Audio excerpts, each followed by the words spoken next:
Shalom, shalom. Estamos no dia 2 do mês de Adar do ano 5786, a contar da criação. É o dia 19 de fevereiro do ano de 2026, pelo calendário civil da Era Comum. É a tarde com a Torá, trazendo a Parashá da semana, nesse quinto dia da semana, conhecido como quinta-feira. Hoje nós estamos aí, nesta semana, nós estamos dentro da Parashá Terumá, e nessa Parashá Terumá é a 19ª dentro do ciclo, e dentro do livro de Êxodo, Shemot, é a 7ª porção dos estudos de Torá. Nós estamos aí no capítulo 25, vai até o capítulo 27, verso 19, são 96 versículos que contém toda a Parashá, e nesse aspecto aí no fim da semana estaremos concluindo então 2.286 versículos estudados até aqui. O salmo da semana, de acordo com a Parashá, é o salmo de número 26, ok? A nossa Parashá Terumá fala sobre contribuição, algo que nós vamos ver dentro do aspecto literal Torá e dentro dos ensinamentos de Rashi e dentro da Hassidut, principalmente com o nosso Rebbe Menachem Mendel. Outro aspecto que nós teremos aí é sobre a questão, o papel dos Benei Noach.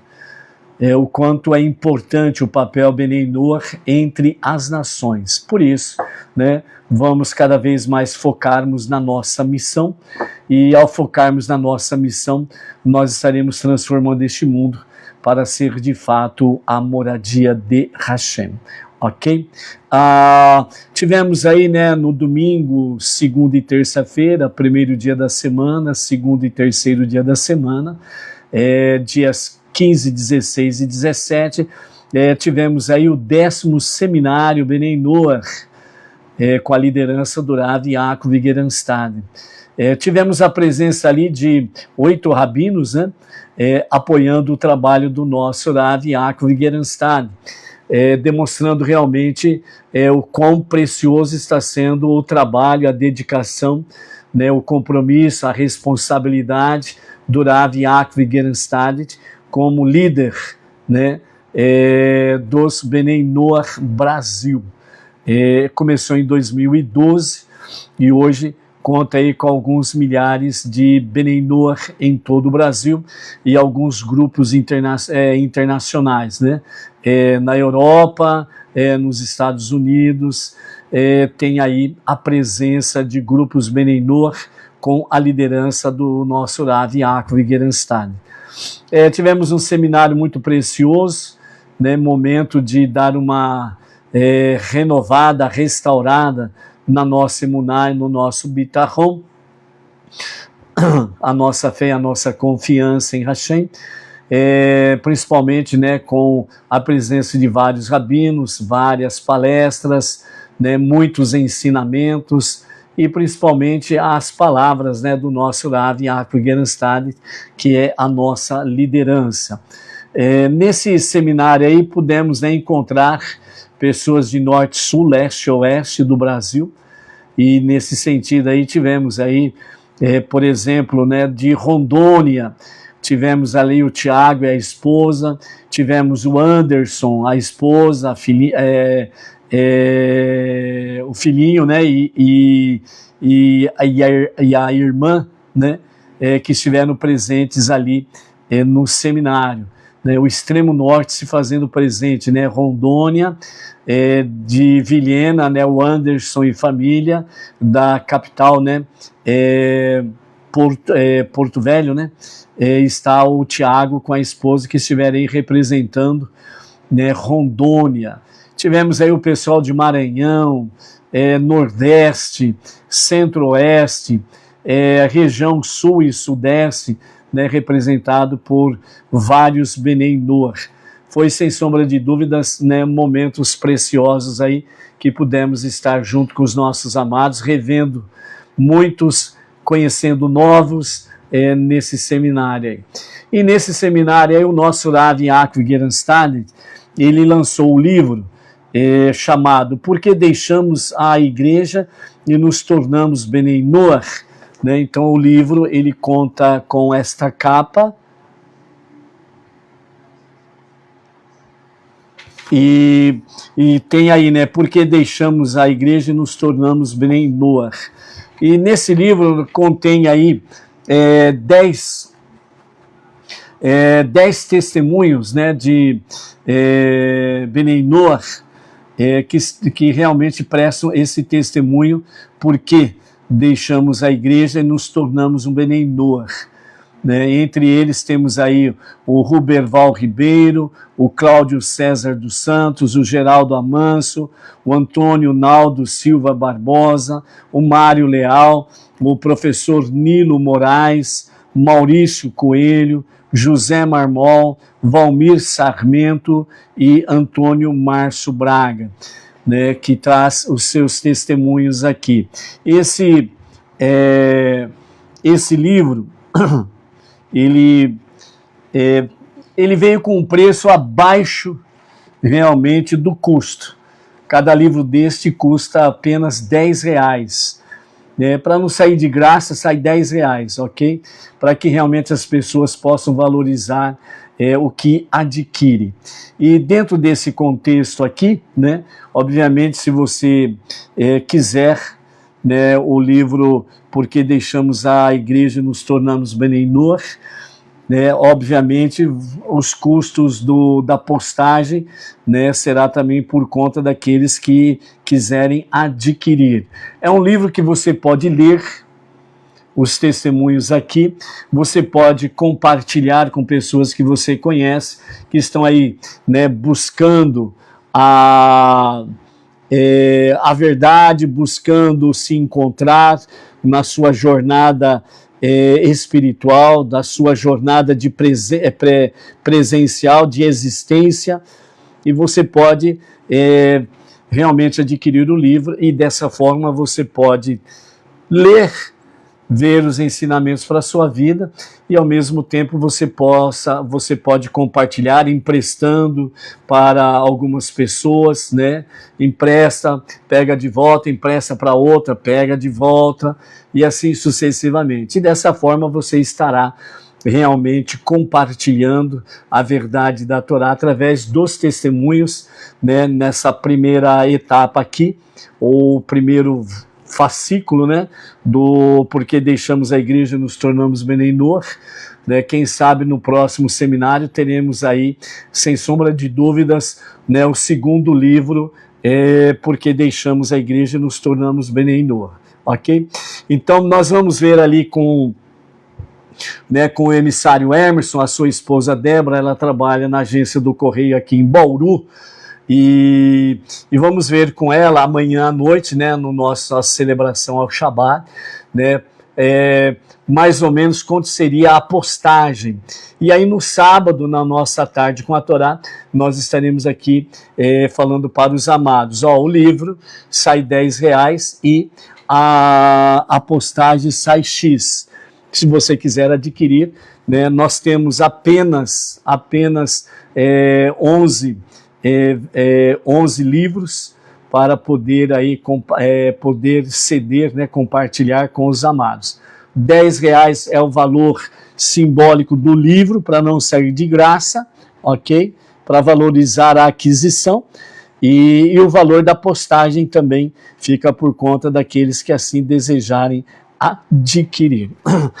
São 10 testemunhos, e um diferente do outro, totalmente, experiências diferentes, né? Umas mais contundentes, outras mais ou menos, mas todas trazem de fato sobre a questão do conflito, né? Na busca da verdade para chegar ao monoteísmo com fundamento judaico e orientação rabínica. São testemunhos maravilhosos sobre isso daí, ok? Então, no sábado estaremos aí falando mais sobre a questão do livro em si. Ok? Baruch Hashem. Estamos aí com a Edith Monteiro, lá de Lisboa, Portugal. Aurilde Poloni, lá de Erechim, Rio Grande do Sul, junto com a família, né, estão aí conectados conosco. A Maria Barros, de Brasília, deixa eu ver quem mais aqui, a Roseli Carvalho, né, de Santa Catarina, Baruch Hashem, pelo menos o Ivan Lisboa, né, lá de Belém do Pará, que também está aí conosco, né, os nomes que estão aparecendo por aqui, ok? Tem mais aí, mas enquanto não dá uma curtida ou não comenta nada, não aparece os nomes aqui para mim, ok? Então vamos, Então vamos para a nossa paraxá. A nossa paraxá chama Terumá, né? Qual que é o significado disto, né? Terumá quer dizer contribuição, e uma vez que o tabernáculo foi construído de contribuições feitas pelos judeus ali no deserto, né? Levantou o tabernáculo, né? O Mishkan, que é o tabernáculo lá no deserto, ok? Baruch Hashem. O Jandir Dias, lá de Campo Grande, né, Mato Grosso do Sul, também chegando por aí. Shalom, shalom, Jandir. Então, amados, Terumá, uma das mais fundamentais parashiot, né, das parashiot, para compreendermos como o finito se conecta com o infinito. O mundo finito se conectando com os mundos superiores, infinitos. Né, como que o ser humano, né, finito se conecta com Ensof, o infinito, o sem limites, que é o próprio Deus, e assim sucessivamente. Então o significado de Terumá vem da raiz Rum, que significa elevar, erguer e exaltar. Ou seja, literalmente Terumá significa elevação. Portanto, a contribuição, né, para tudo aquilo que se refere à construção do Mishkan no deserto, posteriormente o Beit HaMikdash, o grande templo em Jerusalém, e depois da destruição do templo, tudo que se refere à contribuição, né, para as sinagogas judaicas, né, dos nossos rabinos, as comunidades Benei Noah, todas elas estão conectadas à elevação. Cada contribuição, ela traz uma elevação para quem contribui e para o local que recebe a contribuição. Vamos ver mais detalhes, sem sombra de dúvidas aí, ok? A Carla Tônia, aqui da Sinagoga Benei Noah Regional Bauru, também está conectada aí, Baruch Hashem. Nesse sentido, nós podemos compreender 3 dimensões sobre a questão de Terumá. A primeira delas nós vamos ver com Rashi, a segunda vamos ver com a Kabbalah, né? E a terceira nós vamos ver dentro da Hassidut, os ensinamentos com o nosso Rebbe. Então a primeira dimensão que nós encontramos sobre essa questão, Rashi, com os comentários de Peshat, que é o sentido literal, significa sentido literal. Então Rashi, ele comenta sobre Shemot, Êxodo, capítulo 25, verso 2, tomarão para mim uma oferenda, para mim, em meu nome. Segundo a visão de Rashi, Terumá é algo que é separado, retirado do uso comum e elevado para um propósito sagrado. Ou seja, não é apenas dar algo, é tirar algo do plano profano, mundano, secular, e elevá-lo ao serviço de Hashem. Então, a ação física de doar já é um ato de elevação. Então, por isso, cada doador, ele precisa ter esta visão, que o seu ato de doar, não importa o valor, precisa de kavaná, a verdadeira intenção do coração.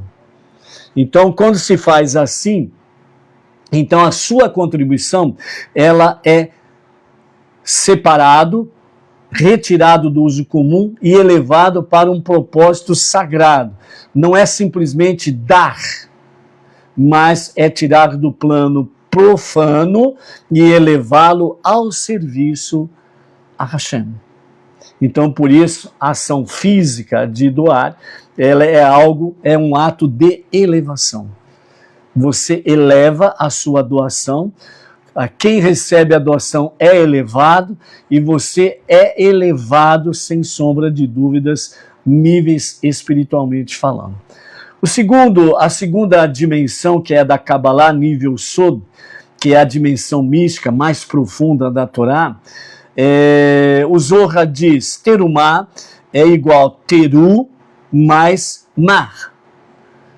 Nesse sentido, mar é um dos nomes divinos associado ao mundo de Atzilut, o mundo elevadíssimo. E a Sefirá de Rohma ou Zeir Anpin, ou seja, terumá dentro da visão cabalística é algo muitíssimo elevado. Por isso fala Kirashi ao mesmo tempo.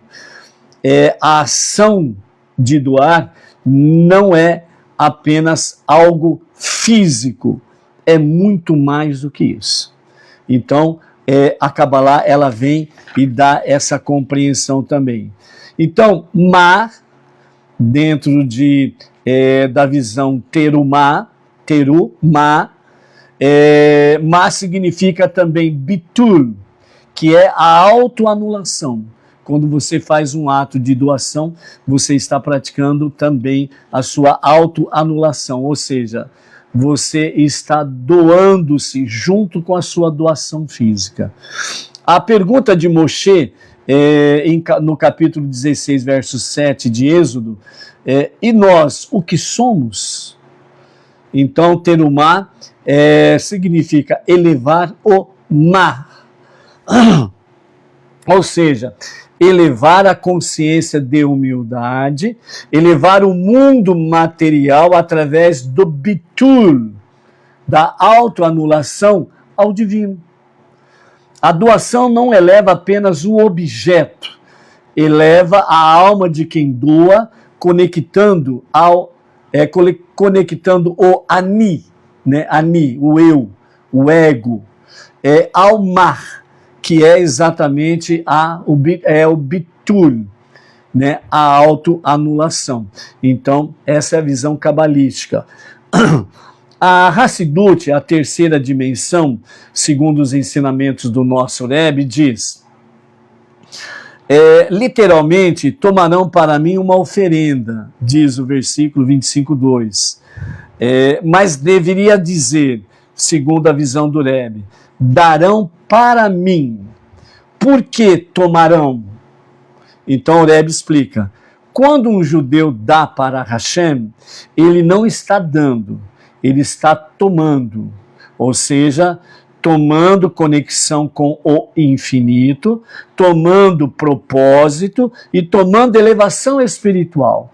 Ou seja, na visão do Rebbe, então quando o doador ele está praticando o seu ato com kavaná, com a verdadeira intenção do coração, ou seja, com humildade e sinceridade, com compromisso e responsabilidade, então, na realidade, ele está fazendo a sua contribuição, a sua doação, mas ao mesmo tempo, o doador ele está tomando de Hashem, né, de Hashem, conexão com o infinito. Então ele está entrando numa conexão com o infinito. Ele está tomando propósito, ele está encontrando o propósito. E ao mesmo tempo ele está, né, tomando a elevação divina. Então ele está elevando a sua alma cada vez mais. Por isso o Rebbe diz, além disso, terumá representa a missão de pegar o material, que nós vemos aí na própria Parashá, o ouro, prata, cobre, etc. e tal, e transformá-lo em morada para Deus. Ou seja, farão para mim um santuário e habitarei neles. Não está dizendo habitarei nele. Ou seja, No singular, nele significaria habitar no tabernáculo.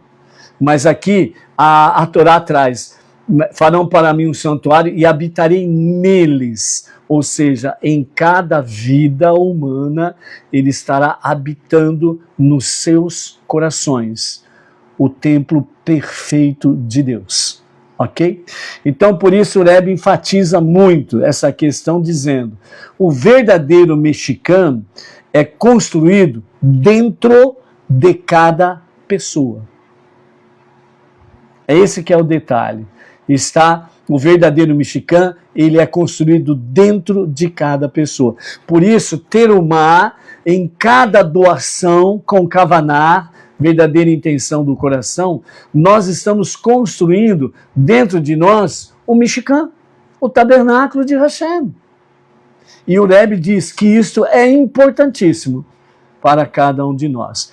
Por isso, na dimensão de Irash, nós encontramos o significado de terumá, separar e elevar algo para Hashem. Na Kabbalah, nós encontramos elevar o ma, né, o bitul interior, a autoanulação.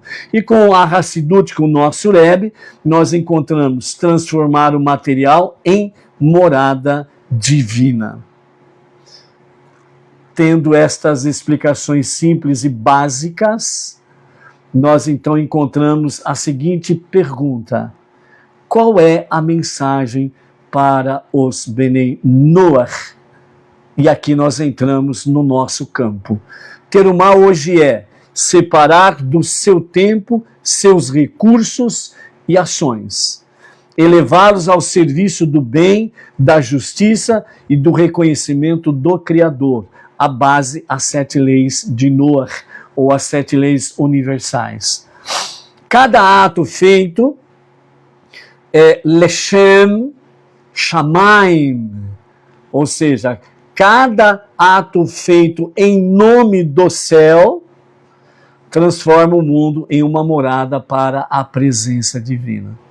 Por isso que cada ato, por mais simples que seja, que você faça dentro e baseado nesse contexto das 7 leis universais, você está de fato fazendo Leshem Shamaim, ou seja, em nome do céu, você está construindo uma parte da moradia de Hashem. Nesse sentido, né, o verso 2 diz: de todo homem cujo coração o impelir, no hebraico é idevenu libo, idevenu libo, dele tomareis a minha terumá, ou seja, cujo coração o impelir, idevu libo. Por que a Torá condiciona a terumá ao impulso do coração, que é idevenu libo, cujo coração impelir, ou seja, o impulso do coração? Então vamos lá para Rashi, o que ele nos fala.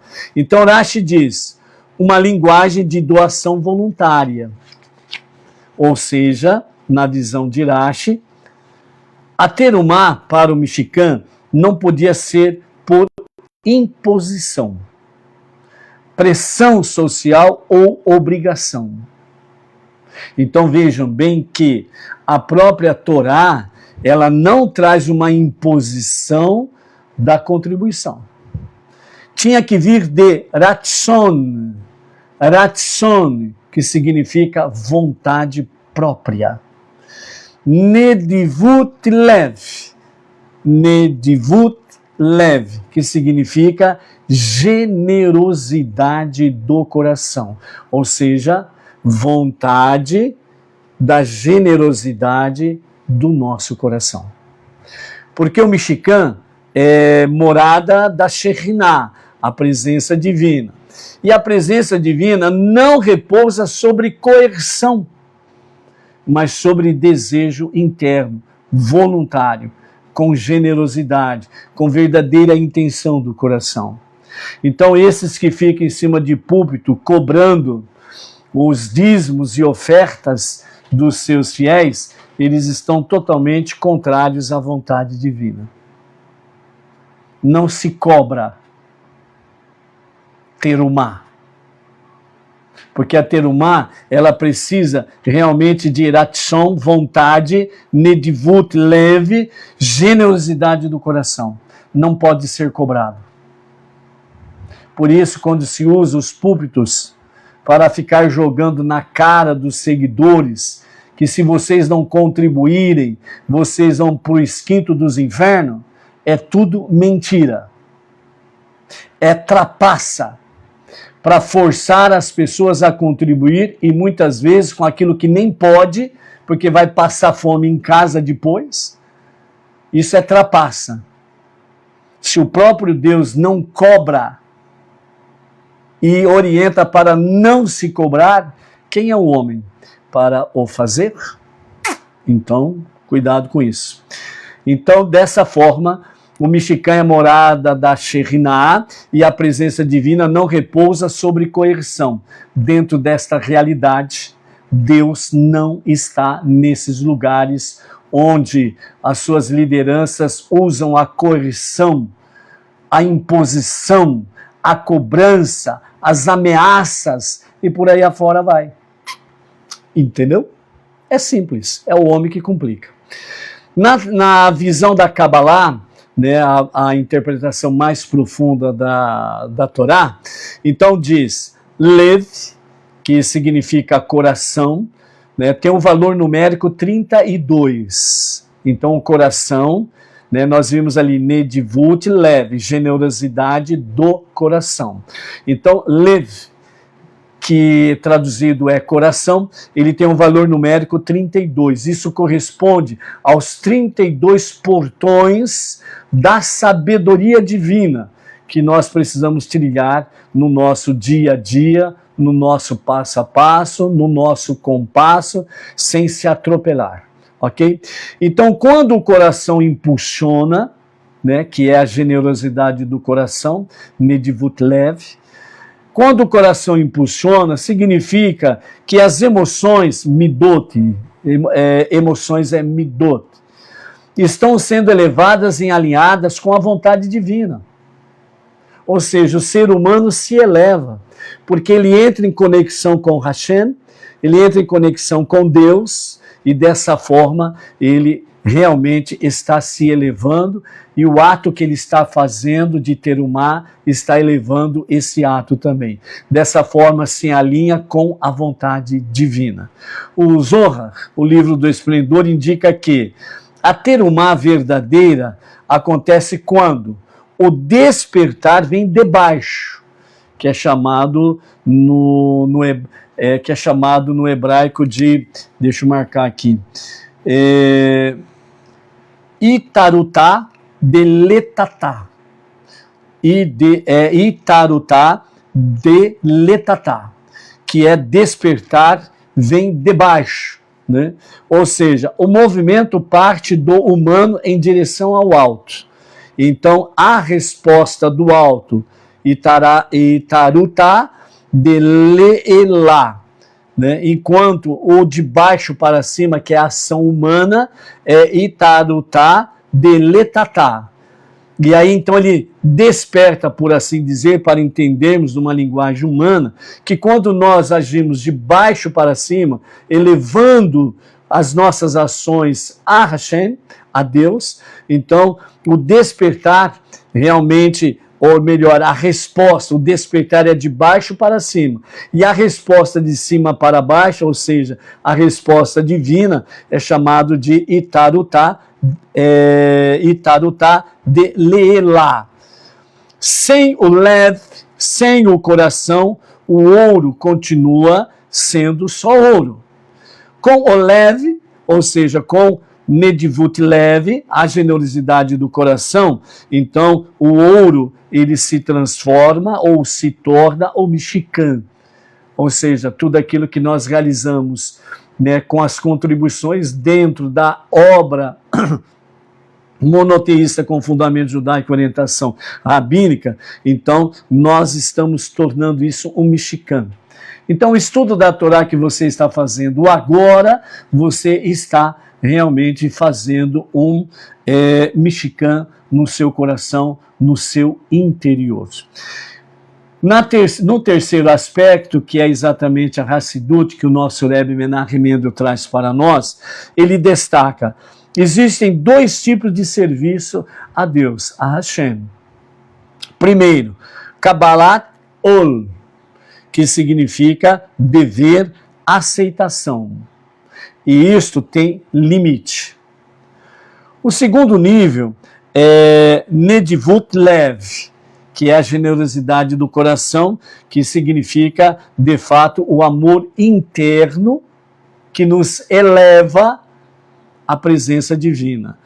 Este não tem limite, ele é sem limite, ele é ilimitado. Vejam bem que o finito que somos nós, podemos ter uma ação ilimitada, infinita. De que forma? Nedivut Lev, com generosidade do coração, que começa a se manifestar através da contribuição. Então você se eleva, e isto é ilimitado. Para leis, basta apenas a aceitação do jugo. Ou seja, as leis, os mandamentos e companhia limitada. Agora, para construir uma morada para o infinito, em Sof, para Deus, para Shekhinah, a presença divina, é necessário que o coração participe. Você pode doar milhões, mas se você não o fizer com Nedivut Lev, generosidade do coração, não significa nada. Você pode doar muito pouco, na sua visão, muito pouco. Mas se você age com Nedivut Lev, com generosidade do coração, Hashem vai multiplicar isso para onde você destinou a sua doação e vai multiplicar isso na sua vida, para que você possa contribuir ainda mais. Até que Mashiach se revele, e que ele se revele a qualquer momento mesmo, amém, vem amém, as nossas contribuições é exatamente nesse sentido, para construção do nosso Mishkan interior, o nosso tabernáculo interior. O aspecto físico, onde as nossas comunidades se reúnem, é apenas uma extensão do Mishkan do nosso interior, dentro da visão do Rebbe. E aí você está fazendo deste mundo uma morada para Hashem, o que será concluído plenamente, perfeitamente, após a revelação do justo e o verdadeiro Mashiach. Então, é necessário que o coração participe. Por que é necessário que o coração participe? O Mishkan não é apenas um espaço funcional. É uma dirá lo itbarar. Dirá lo itbarar, que significa morada para a essência divina. E a essência só é atraída quando a pessoa dá, não porque deve, não porque é uma obrigação, mas porque quer se conectar com Ein Sof, quer se conectar com o infinito, aquele que é sem limites, Deus. Nesse sentido, então, idevenu libo, quando o coração vence a natureza material e decide se elevar. Nesse aspecto aí, né, fazendo com que nós possamos, de fato, estarmos com o coração, né, o impelir do coração, que é idevenu libo, o coração, o impelir, como diz a própria passagem aí, né, de capítulo 25 de Êxodo, versos 1 e 2. Ou seja, idevenu libo, né, o coração impulsiona, né, a fazer, a terumar a contribuição, porque ele decide elevar não somente o material daquilo que ele está doando, mas ele decide também se elevar a si próprio, à presença divina. Dentro desse escopo, vamos de novo para aquela questão, aquela pergunta fundamental. Qual é a aplicação aos Bnei Noach Então agora vamos ver a aplicação para os Benei Noach. A construção de um mundo justo e conectado a Hashem não se sustenta só por dever moral.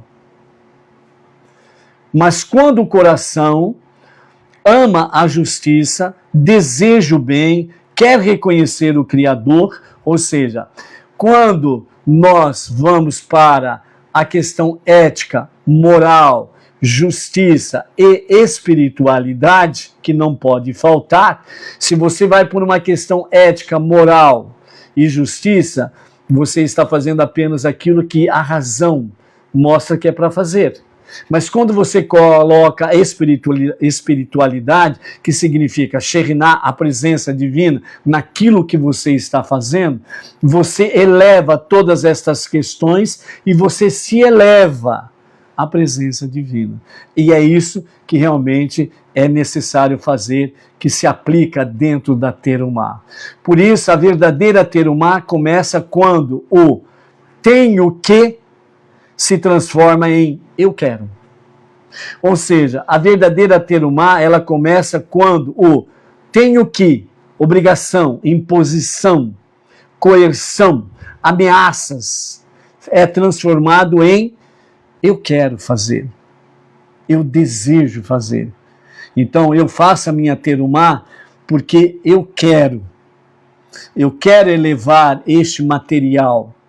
Nessa minha ação física, material, eu quero elevar essa contribuição e eu quero me elevar também.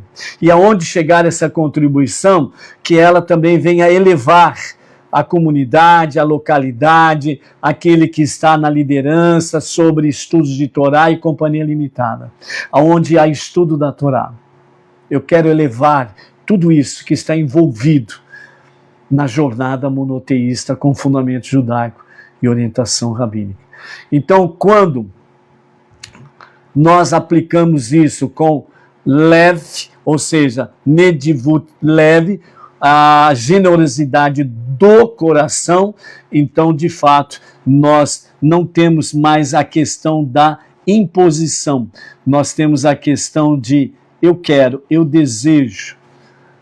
A generosidade do meu coração deseja que eu faça tal coisa. É isso que faz com que a Terumá seja verdadeira e autêntica, ok? No versículo 5, né, nós temos aí do capítulo 25 de Êxodo, sobre a questão das peles de Tahash. Então vamos compreender um pouquinho o que significa este animal, Tahash, para tirarmos algumas dúvidas de algumas pessoas aí, né, que andaram perguntando alguns detalhes dessa questão. Rashi, ele diz, né, com base no Talmud Shabbat 28b, era um animal especial que existiu apenas na época de Moshe, na construção do Mishkan, tabernáculo no deserto. Foi criado especificamente para o Mishkan. Ele tinha muitas cores na sua pele, né, que é chamada as cores na pele, chamado de Sas Gavanim, Sas Gavanim, cores na pele. Então tinha múltiplas cores na pele. Rashi, ele cita duas opiniões dentro nesse sentido. Primeiro, era uma espécie de animal puro, kasher. Segundo, era uma criatura única e temporária.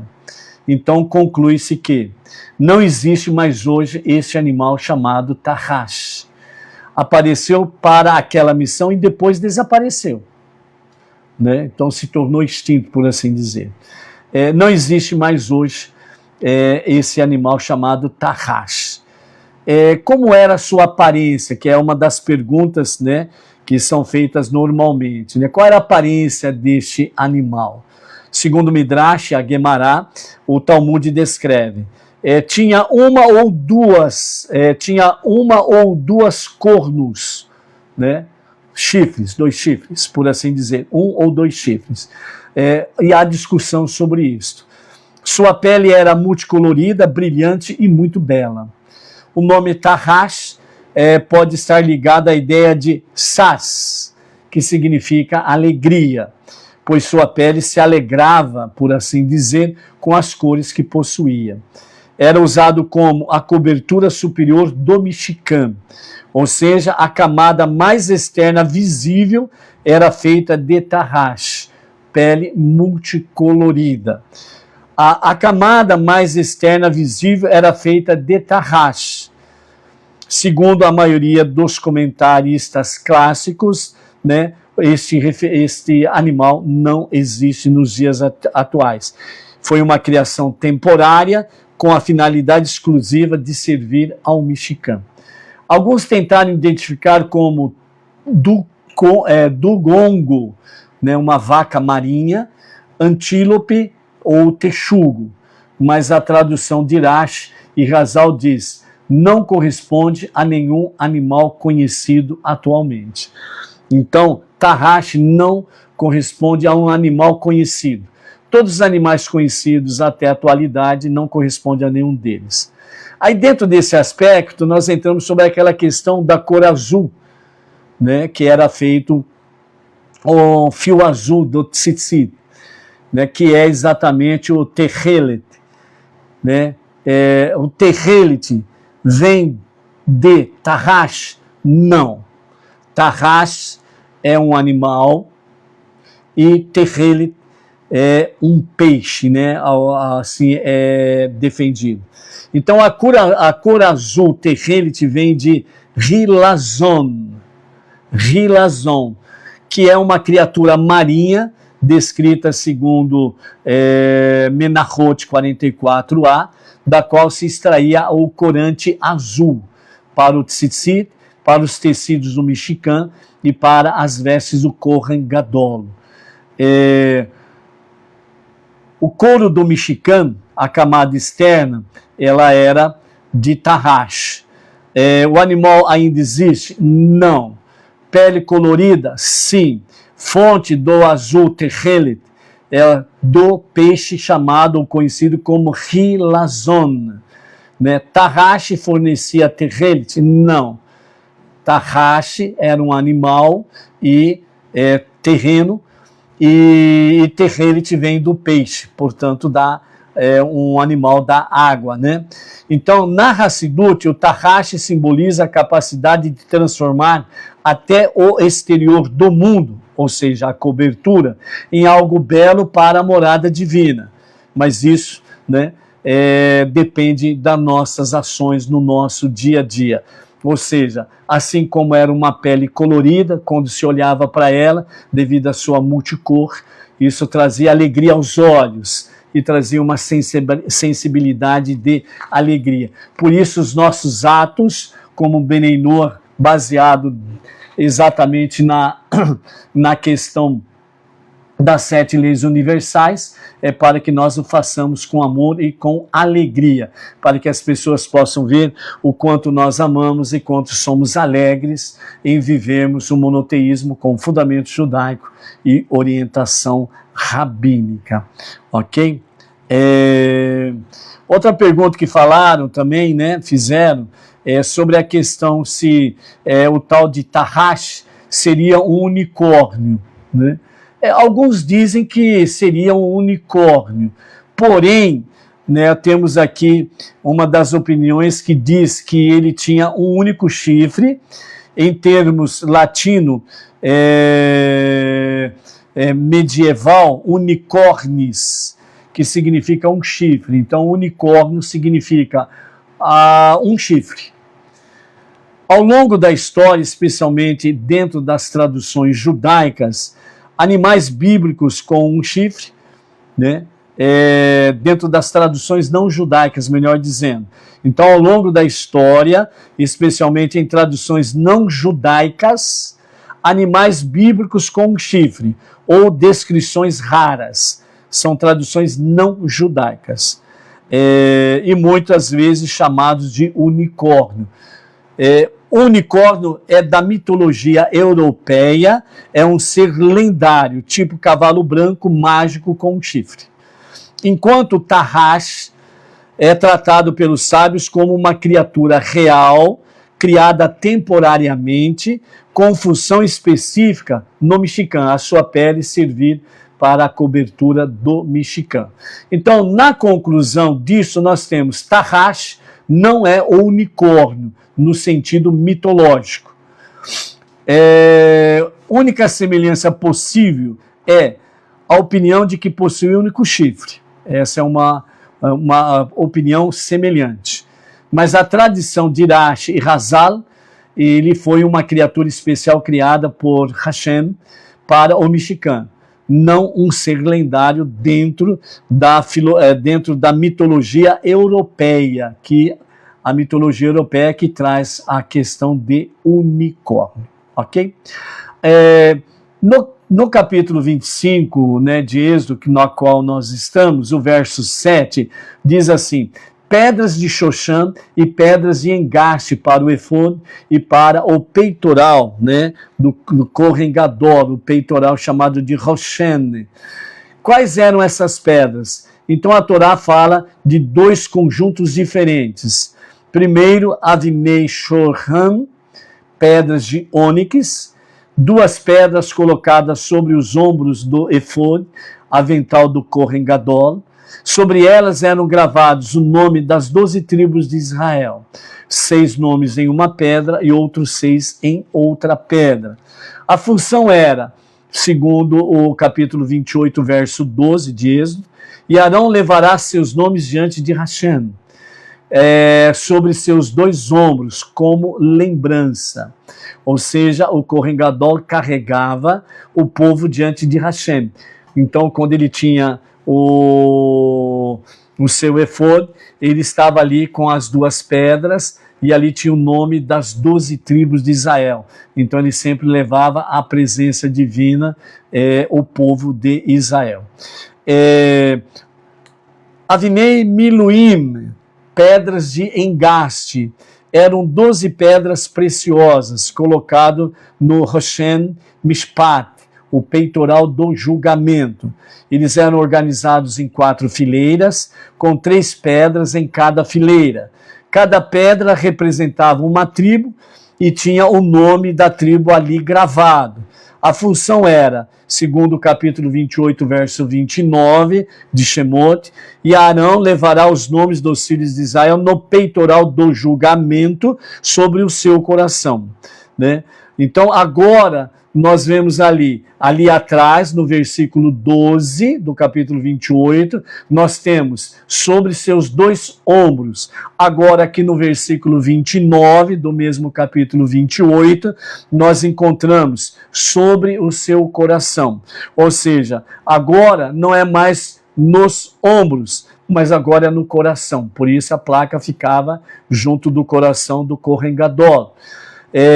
Dentro da visão cabalística e da Hassidut, que o nosso Rebbe sempre foca nisso daí, ele explica a diferença.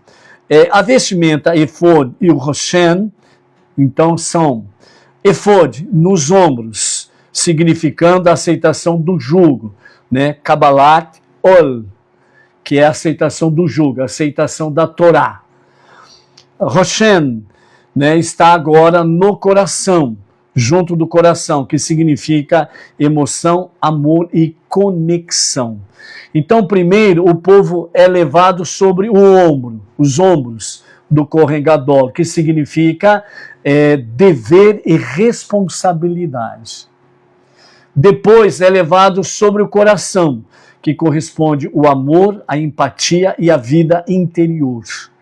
Então, o líder verdadeiro, ele assume responsabilidades, ombros, e sente o outro no coração. Assim era Moshe, e ele é exatamente o exemplo, vamos dizer, o exemplo, né, máximo sobre liderança. Então, primeira coisa que nós precisamos é realmente a questão dos ombros, é reconhecermos o nosso dever e a nossa responsabilidade. Então, nós temos deveres e responsabilidades. Depois é que nós vamos para o coração, onde nós vamos dar continuidade à nossa jornada monoteísta, com fundamento judaico, com amor, com empatia e com vida interior. Ou seja, os bons frutos de podermos realmente termos kavaná. verdadeira intenção do coração. E dessa forma, né, os líderes que assim seguem a jornada precisam ter esse sentido. Primeiro, os ombros, assumir responsabilidades, né? Então, ser líder, Benei Noach, não é carnaval. Ser líder, Benei Noach, não é uma aventura, no sentido de viver sem responsabilidades, uma aventura apenas por emoção. Ser líder realmente é assumir responsabilidades. Nesse sentido, é compromisso, responsabilidade. É estar ciente que temos deveres a cumprir. Na sequência, né, aí vai para o coração.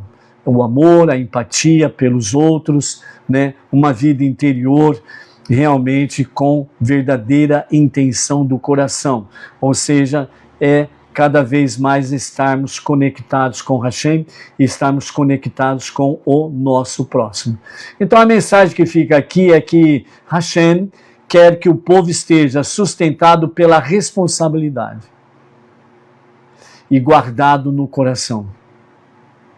Ou seja, nós precisamos viver com responsabilidade, dever e responsabilidade, e guardado no coração, ou seja, amor, empatia, vida interior. Por isso as pedras no efod e por isso as pedras no roshen. Pedras no efod, ombros, dever e responsabilidade. Pedras no roshen, né, significa amor, empatia, vida interior. Então, é esse sentido aí. Vamos rapidamente vermos aí essa questão das 4 fileiras que nós encontramos, né, das tribos de Israel, e com elas 4 fileiras e 3, né, e 3 pedras em cada fileira aí, né. Shemot capítulo 28, versos 17 a 20, fala então das pedras, o nome da tribo gravado, que estavam dispostos em 4 linhas de 3. A primeira fileira, a pedra era de Odem, a identificação era para a identificação comum dessa pedra, Odem, rubi ou sardius, e correspondia à tribo de Reuven.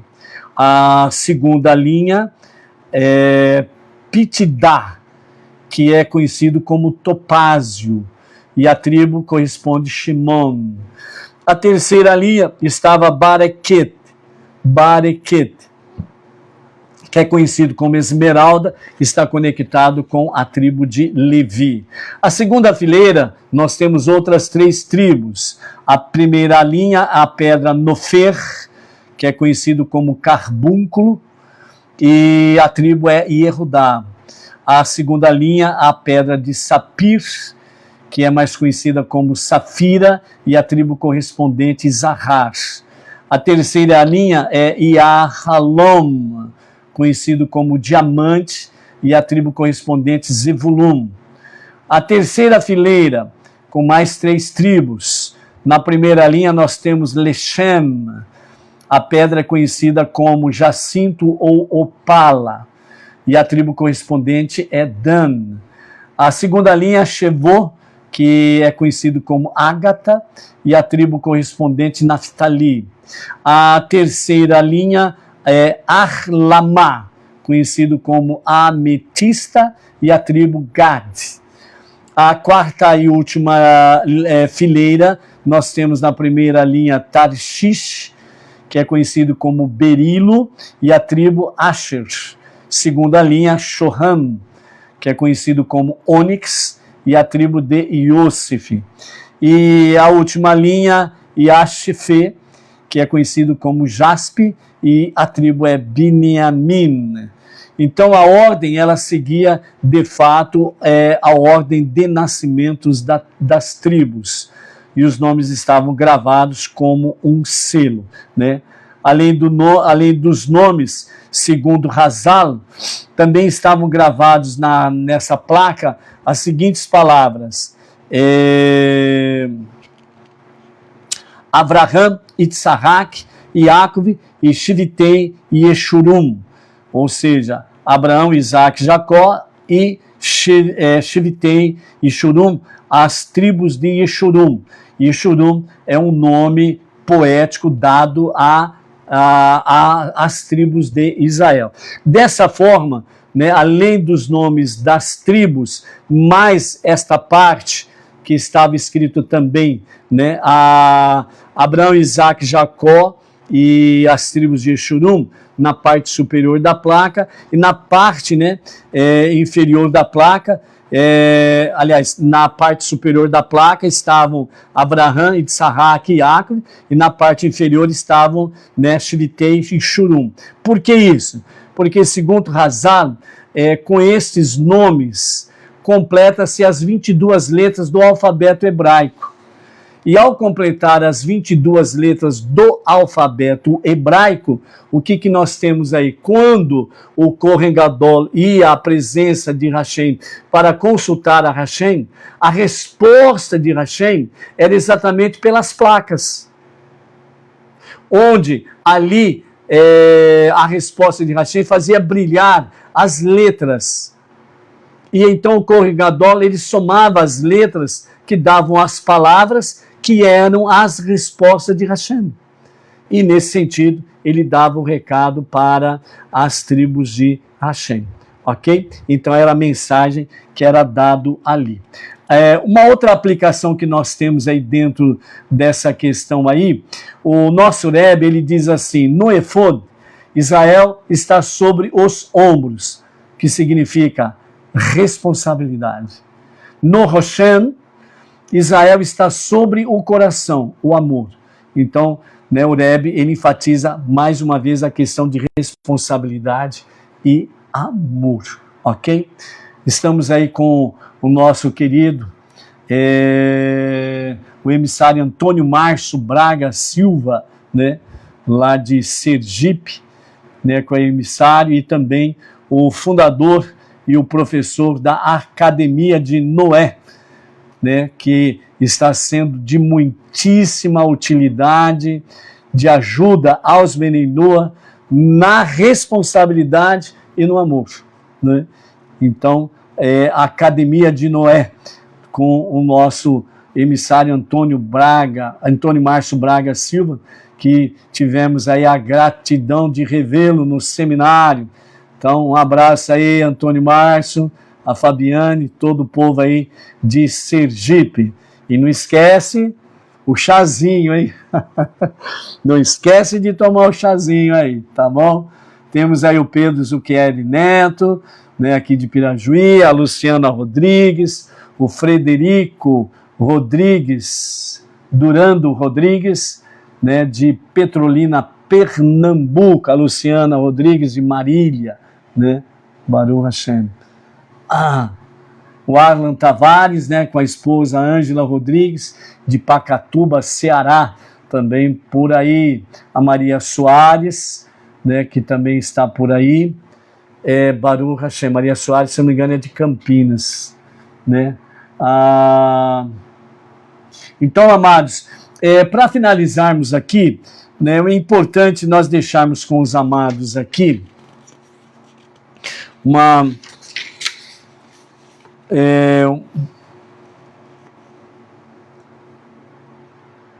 sobre o Dirá Betartonim, como missão dos Benei Noah, né? Realmente a missão dos Benei Noah é muito fundamental para o Dirá Betartonim, que significa fazer morada para Hashem neste mundo que nós habitamos, esse mundo inferior. Então, primeiro detalhe, o plano que nós precisamos compreender, que é o quê? Uma morada nos mundos inferiores. É o desejo de Deus. É o projeto de Deus. É o sonho de Deus, o qual nós precisamos sonhar os sonhos de Deus. Deus não precisa sonhar os nossos sonhos, certo? Quando alguém diz assim que Deus precisa sonhar os nossos sonhos, está errado. É nós que precisamos sonhar os sonhos de Deus. E esse é o principal sonho de Deus, que esse mundo se transforme na sua moradia. Segundo o Midrash Tanhumá, na sua 16, O santo, bendito seja ele, desejou ter para si uma morada nos mundos inferiores. O Alter Rebbe, ele traz esse fundamento dizendo no Tânia, capítulo 36, o propósito da criação é que o infinito, Deus, seja revelado justamente nesse mundo físico, o mais baixo de todos. Ou seja, não nos mundos espirituais, os mundos elevados, mas aqui no mundo da ação, Olam Ha'asiá, ou seja, o mundo da ação. Há uma cláusula nesse plano, nesse projeto de Hashem. A cláusula chama-se vontade humana, segundo Shemot, capítulo 25, verso 2, no qual estamos, de todo homem cujo coração o impelir, a vontade humana. O Mishkan só poderia ser feito com matéria física, através da ação humana e de forma voluntária. Simplesmente isso. Ou seja, segundo a revelação da Shekhinah, ela depende do Itarutá Deletatá. Despertar de baixo para cima, a vontade humana, o desejo humano, a kavaná, a verdadeira intenção do coração. Nesse sentido, a inspiração, ações concretas no mundo, pois a Parashat Terumá nos mostra que é justamente a iniciativa humana voluntária, chamada de Asher e Devenu Libu, que transforma o físico em morada para Shekhinah, a presença divina. Sem isso, não há dirá betartonim. Sem isso, não há realmente a morada de Hashem aqui. Então, por isso, onde entram, aqui para finalizarmos, amados, onde entra, de fato, os Benei Noach, é aqui que realmente está a nossa base para ficarmos, de fato, arraigados na nossa missão. Responsabilidade e amor. Ok? Silvia Beckman, Baruch Hashem, chegou por aí também. Se o objetivo é uma morada nesse mundo físico, então não é apenas o povo judeu que vive no mundo físico. Isso é importante, você ter percepção. Não é só o povo judeu que mora nesse mundo físico. As nações, os povos, os Benei Noach, moram entre as nações. Então a morada precisa existir em todas as nações, não só em Israel. Em todas as sociedades humanas e não somente na sociedade judaica.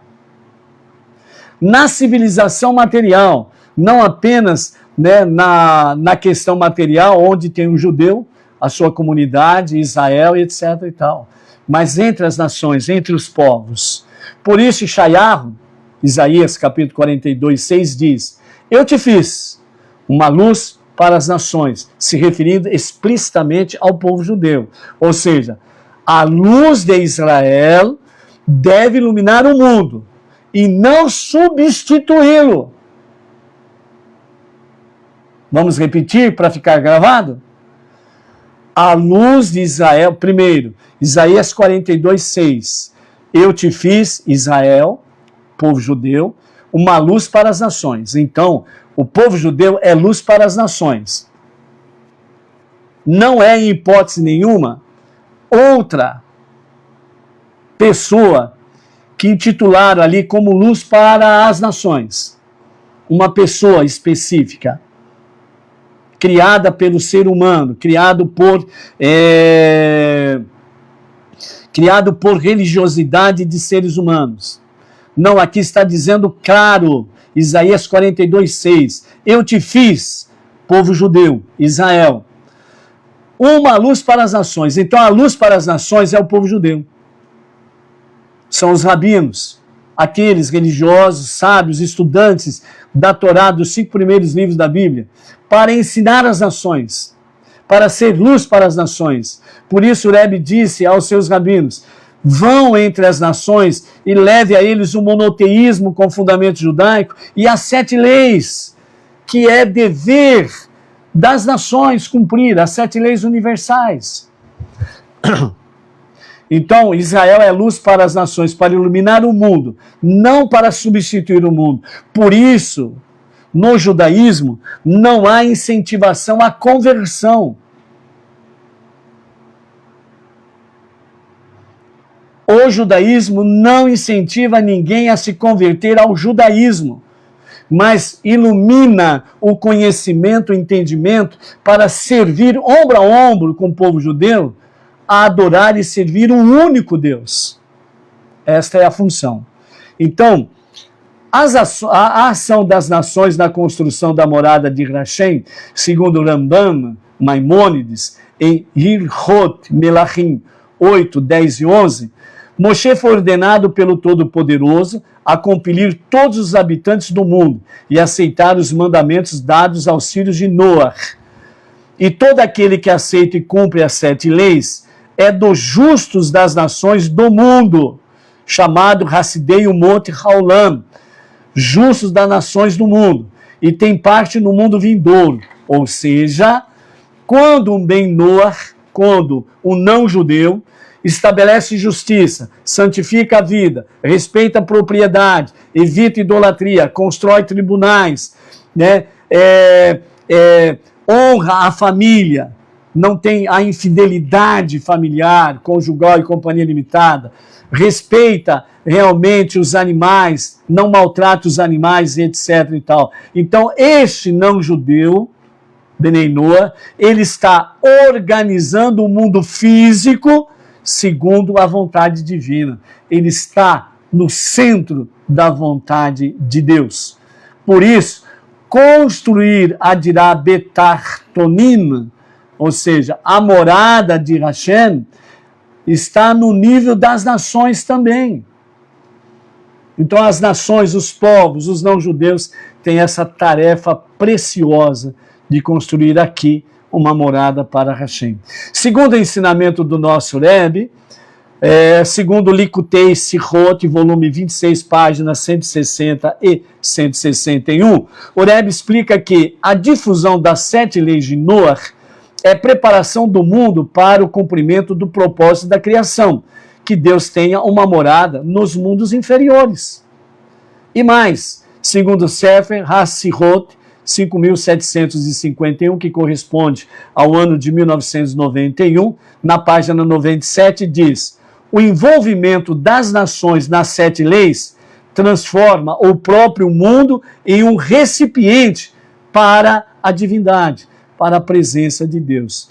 Então, o Mishkan foi feito com ouro físico, por mãos humanas, com vontade do coração. Hoje, o Mishkan global é feito com sociedades justas, por ações dos Benei Noar, que voluntariamente aceitaram a soberania de Hashem, como seu único Deus.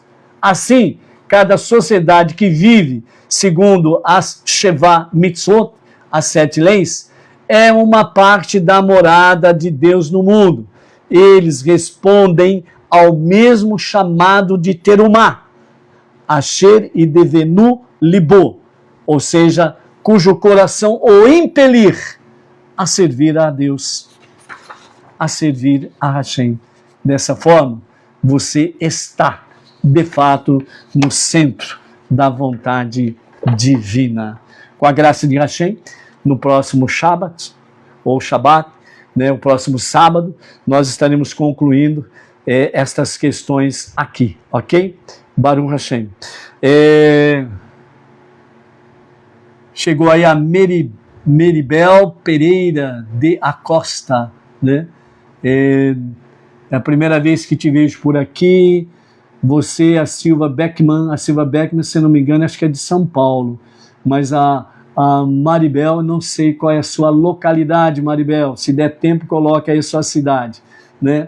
Grato, Silvia Beckman, pelas palavras aí de carinho e realmente de incentivo a continuarmos nessa jornada à tarde com a Torá, né? Já estamos há 6 anos nessa jornada aí e é graças a vocês que nós estamos dando continuidade com as bênçãos de Hashem. Amanhã o acendimento das luzes especiais se dará às 18 horas e 23 minutos. E a partir das 20 horas e 15 minutos, nós estaremos diretamente da Sinagoga Benei Noach Regional Bauru, da cidade Sem Limites, para o Brasil e as nações, transmitindo a celebração ao Shabbat, juntamente ali com o nosso querido emissário Emerson Felipe da Silva, né, na celebração ao Shabbat. Né? Não esquecendo aqui, né, o livro Porque Deixamos a Igreja, Nos Tornamos Benei Noach. O capítulo 8 está aí o nosso testemunho pessoal, né? E nas últimas folhas nós temos aí uma dedicatória, né? Entre outras, né? Temos aí uma dedicatória da nossa comunidade aqui de Bauru, né? A nossa comunidade aqui de Bauru, né? A nossa dedicação ou dedicatória diz assim: comprometidos em levar o monoteísmo com fundamento judaico e orientação rabínica, com as 7 leis universais da cidade Sem Limites para o Brasil e as nações. Comunidade Benei Noach, Bauru. Ok? Com a graça de Hashem, até amanhã à noite e, sem sombra de dúvidas, no sábado estaremos aqui de volta para a nossa à tarde com a Torá. Foi muito bom estar convosco aqui. A partir das 17 horas, o vídeo vai estar presente no YouTube. E o chat é ao vivo. Shalom, shalom. Até lá.